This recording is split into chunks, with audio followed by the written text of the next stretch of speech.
உங்கள் பிரதிநிதித்துவத்தை முழங்க, உங்கள் ஜீவநாடிகளையும் இரத்த உணர்வுகளையும் உங்களுடைய ஜீவாதார உரிமைகளையும் முழங்க ஒரு அமைப்பு தேவை என்பதை மட்டும் இஸ்லாமிய மக்களே நீங்கள் அதில் தெளிவாக இருங்கள்.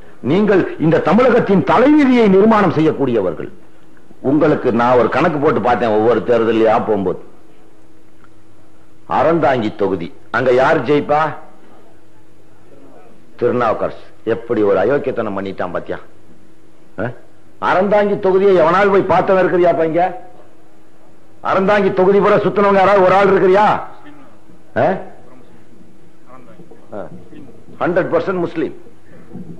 82,000 முஸ்லீம் வாக்காளர்களும் கொண்ட ஒரு தொகுதியில் அறந்தாங்கியில் எப்படிப்பா ஜெயிப்பாரு? அவரு தேவமாறு ஓட்டு. தேவர் எவ்வளவு ஓட்டு தெரியுமா? 14,000 ஓட்டு. வாக்காளர் பட்டியல கண்ணில் பார்த்தவன் இருக்கானா இஸ்லாமிய? இல்ல. இவனும் சேர்ந்து கத்துறான். அப்ப நீங்க சொன்ன பத்தியா நம்ம கூட்டத்துல இது முழுக்க முழுக்க முஸ்லிம் மக்கள் கூடியிருக்க கூட்டம்.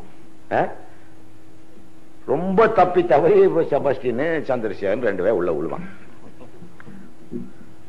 அதையும் போலீஸ்காரன் தனியா கூப்பிட்டு நீயாப்பா போய் முஸ்லீம் கூட்டத்தில் நோண்டி விடுவான். 2 பேர் ஒன்னா இருக்கிறானே, அதுக்கு வந்து மாலை போட்டு ஆடோ அந்த இன்ஸ்பெக்டர் 50 ரூபா பரிசு கொடுப்பானா? கொடுக்க மாட்டான். அங்க போன உடனே சிபிசிஐடி அவன் கூப்பிட்டு அதிகாப்பா அவனுங்களோட போய் துளுக்கு பயலோட சேர்றேம்மா. இது ஆமா சொல்லிட்டான். அதனாலதான் நான் சொன்னேன், அப்படி பொறுக்கி பயலும் போலீஸ்ல இருக்கான், திருந்த மாட்டான். அறந்தாங்கிங்கிறது 82,000 முஸ்லீம் வாக்காளர்கள் கொண்ட தொகுதி. பதிவு பெற்ற வாக்காளர்கள், பதிய பெறாதவர்கள் ஒரு 20,000 பேர் இருப்பான். 1 லட்சம் பேர் இஸ்லாமியர்கள் வாழுகிற ஒரு தொகுதி. 1.5-2 லட்சம் பேர் வாக்காளர்கள். 82,000 பேர். எப்படி அந்த திருநாவுக்கரசு ஜெயிக்கிறான்? கோட்டப்பட்டினம், ஜெகதாப்பட்டினம், அம்மாப்பட்டினம், கரம்பக்குடி, பொய்யாதநல்லூர், அறந்தாங்கி, மிமிசால், கோபாலப்பட்டினம், இத்தனை ஊரும் முழுக்க முழுக்க முஸ்லிம்கள் வாழுகிற ஊர் இல்லையாத்தா? நான் சொன்ன இந்த ஊராது. இங்க எப்படி ஒரு திருநாவுக்கரசுங்கிற தேவர் ஜெயிக்கிறான்? சரி விட்டு தொலை. அரவாக்குறிச்சி முஸ்லிம் பெல்ட், அங்க எப்படி எவனோ ஜெயிக்கிறான்? ராமநாதபுரம் என்ன தொகுதிப்பா? முஸ்லிம்கள் தொகுதி. தேவிப்பட்டினம், சித்தார்கோட்டை, அத்தியூத்து, அண்டக்குளம், பனக்குளம், வானூர், சின்ன கடத்தெரு, இந்த 7 ஊரும் சேர்ந்து கிட்டத்தட்ட 79,000 பேர் வாக்காளர்கள். என்னமோ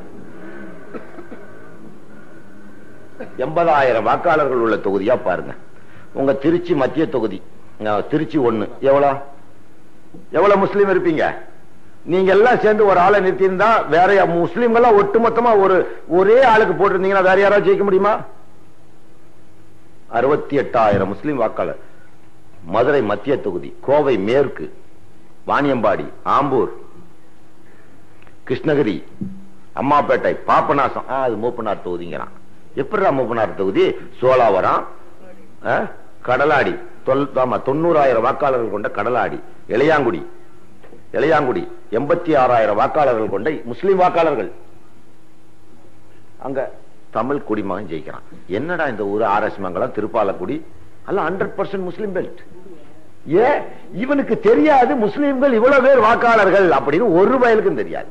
இப்படி கிட்டத்தட்ட 80,000 வாக்காளர்கள் கொண்ட 60 தொகுதிகள் உண்டு. சேப்பாக்கம், திருவல்லிக்கேணி, ஆயிரம் விளக்கு, துறைமுகம்.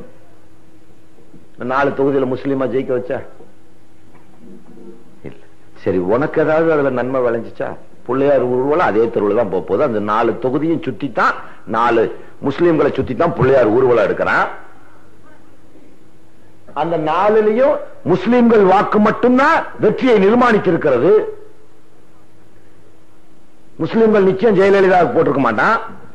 இப்ப ஜெயலலிதா குழுந்த வாக்குகள் முஸ்லிம் அல்லாத வாக்குகள். கலைஞருக்கு, ஸ்டாலினுக்கு, நாஞ்சில் மனோகரனுக்கு, அன்பழகனுக்கு பிள்ளையார் ஊர்வலத்தன்னைக்கு முஸ்லிம்கள் பக்கம் போகாதப்பா அப்படின்னு துண்டை வேட்டி தோல்ல போட்டு வந்து நின்றுவானா?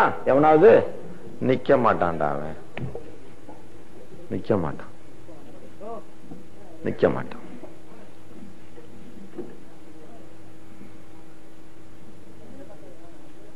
வருஷம் போல அவன் தூக்கிட்டு போகத்தான் போறான். எல்லா மதத்தையும் நாங்கள் அனுசரிப்போம், எங்கள் அண்ணா சொல்லிவிட்டார், ஒன்றே குலம் ஒருவனே தேவன் வசனம் எழுதுவானுங்க. அப்போ ஓட்டியும் போட்டு உன் உரிமையும் பறி கொடுத்து, அவன் ரோட்ல போகும்போது துலுக்கனை வெட்டு, துலுக்கச்சியை கட்டுன்னு முழங்கியும் போட்டு போகும்போது வேட்டி தூக்கி காட்டுவான்.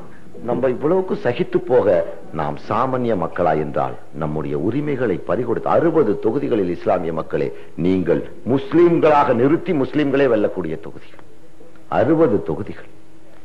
இந்த பாப்பநாசம் மூப்பனார் தொகுதிங்கிறான். ஐயம்பேட்டை, பண்டாரவாடை, ராஜகிரி இதெல்லாம் மூப்பனார் தொகுதியா? மூப்பனாருக்கு அங்க யாரா இருக்கா? மூப்ப எத்தனை பேரா இருக்கிறான் சொல்லுங்கள். பாப்பநாசம், பூம்புகார், சீர்காழி, காட்டுமன்னார் கோயில் 60 தொகுதிகளை இஸ்லாமிய மக்களே யாருடைய உதவியும் இல்லாமல் எந்த அரசியல் கட்சியின் தயவில்லாமல் இந்த பள்ளிவாசல்கள் நமக்காக ஒரே முழக்கம், ஒரே ஒரு ஜும்மாவிலே இந்த முஸ்லீமை நிறுத்தியிருக்கோம், எல்லா முஸ்லீமும் போய் ஒரு ஐக்கிய ஜமாத்துல சேர், ஐக்கிய ஜமாத்துல ஒரு துண்டு சீட்டை கொடு, எவன் பேர் வருதோ அவன் தான் எம்எல்ஏ, 60 எம்எல்ஏ தேர்ந்தெடு. இந்த 60 தொகுதிகளில் முஸ்லீம்கள் முஸ்லீமை நிறுத்தும் ஐக்கிய ஜமாத் நிறுத்தும் வேட்பாளருக்கே வாக்களியுங்கள். 60 எம்எல்ஏவை நீங்கள் வெற்றி பெறுகிறீர்கள். எந்த இனமாவது தமிழகத்தில் 60 எம்எல்ஏ கொடுக்கக்கூடிய இனம் உண்டா? வன்னியர்களால் கூட முடியாது. தமிழகத்தின் மிகப்பெரிய இனமாக இருக்கிற 16 மாவட்டங்களில் மெஜாரிட்டியாக இருக்கிற வன்னிய இன மக்களால் கூட கொடுக்க முடியாது. 60 எம்எல்ஏக்களை நீங்கள் ஜெயிக்கலாம். இது நான் இன்று இல்லாவிட்டால் நாளையாவது ஒரு காலத்தில் நான் என்னுடைய கபரஸ்தானிலாவது வந்து நீங்கள் இதை ஒத்துக்கொண்டுதான் செல்ல வேண்டும், நீங்களும் உங்கள் வாரிசுகளும். 60 தொகுதிகளை நிர்மாணிக்கக்கூடிய சக்திகள் யார் தயவும் இல்லாமல் இஸ்லாமிய மக்கள் நீங்கள் 60 எம்எல்ஏ தேர்ந்தெடுப்பது மட்டுமல்லாமல் சுமார் 150 தொகுதிகளில் நீங்கள் 20,000 வாக்காளர்களாக இருக்கிறீர்கள். சுமார் மேலும் ஒரு 60 தொகுதிகளில் நீங்கள் 40,000க்கும் மேற்பட்ட மக்களாக இருக்கிறீர்கள். அந்த இடங்களிலே இப்ப பரமக்குடி தொகுதி, இளையாங்குடி தொகுதி ரெண்டும் ராமநாதபுரம் மாவட்டத்தில் இருக்குது, ஒன்னு பசும்பொன் மாவட்டத்தில் இருக்கு. இளையாங்குடிக்கு பரமக்குடிக்கு ஒரு 10 கிலோமீட்டர். பரமக்குடியில ரிசர்வ் தொகுதி 30,000 முஸ்லீம் வாக்கு இருக்குது. இளையாங்குடி பொது தொகுதி. நீ என்ன பண்ணணும்? பரமக்குடியில ஒரு தேவேந்திர குல வெள்ளாளரை நிறுத்தணும். நாங்க 30,000 ஓட்டு உனக்கு தர்றோம், உன் ஜாதிக்காரன் எங்க தொகுதி இருக்கான் அவனை எனக்கு போட சொல்லு அப்படின்னு ஒரு அண்டர்ஸ்டாண்டிங் வந்தா 100 தொகுதிகளை இஸ்லாமிய மக்கள் வெல்லலாம். 60 தொகுதியை நீ ஜெயிச்சிட்டினாலே 240 தொகுதி தமிழகத்தில் உண்டு. இந்த 240 தொகுதிகளில் 239, 240 ஒரு கணக்குக்கு சொல்றேன், 60 பிரிச்சுட்டீங்கன்னா 180. திமுக, அதிமுக, மதிமுக 3 பங்கு, தமாமக எல்லாத்தையும் சேர்த்து 2வது பங்கு என்னாச்சு? 180 2 பங்குனாக்கா 90 சீட்டு தான் ஒரு ஆளுங்கட்சி ஜெயிக்க முடியும். இந்த 90 சீட்டை உள்ளவன் நீ 60 பேர் சொல்றவன் தான் சீஃப் மினிஸ்டர். ஒரு வருஷம் இவனுக்கு கொடு, ஒரு வருஷம் அதிமுக காரனு கொடு, ஒரு வருஷம் திமுக காரனு கொடு, ஒரு வருஷம் அதிமுக காரனு கொடு, ஒரு வருஷம் எங்களை விடுறான்னு நீ வரலாம். நீயே முதலமைச்சராக கூடிய வாய்ப்புகள் உள்ளதை இந்த இஸ்லாமிய மக்கள் ஏன் உணரவில்லை என்பதுதான் பெரிய புதிராக இருக்கு. 60 தொகுதிகளை நீங்கள் நிர்மாணிக்க முடியும். இது விஞ்ஞான பூர்வமான ஆதாரம், சரித்திரபூர்வமான ஆதாரம். 60 தொகுதியின் வாக்காளர் நான் ஒரு நூலாவே இந்த தொகுதி இன்ஷா அல்லாஹ் சீக்கிரம் வெளியிட்டு காட்டுறேன். இந்த 60 தொகுதிகளை நீங்கள் நிர்மாணிக்கக்கூடிய சக்தி எங்க இருக்குது உங்களுக்கு? உங்களால ஒண்ணு கூட முடியாதா? வால் போஸ்ட் இல்லாம நீ ஒண்ணு கூடி காமிச்சிருக்கிற. திண்டுக்கல்ல, திருநெல்வேலியில தப்லீக் ஜமாத்துல ஒரு வால் போஸ்ட் இல்லாம எத்தனை லட்சம் பேர் கூட்டினீங்க? 10 லட்சம் பேர் கூடியிருக்க. ஆகால பொழப்புக்கு கூடுற உன்னுடைய விதியை நிர்மாணிக்கிறதுக்கு கூடனியா? தாக்காய்கள் கூட்டம் நிர்மாணிக்கிறது உன்னுடைய மான மரியாதை. எந்த நாயோ நம்மளை ரோட்ல பார்த்து துலுக்க நாய், துலுக்கச்சி கட்டு, துலுக்கன வெட்டி என்று சொல்லக்கூடிய அளவுக்கு அரசியல் கட்சிகள் அவன் பின்னால் சென்று அழிகிறார்கள்.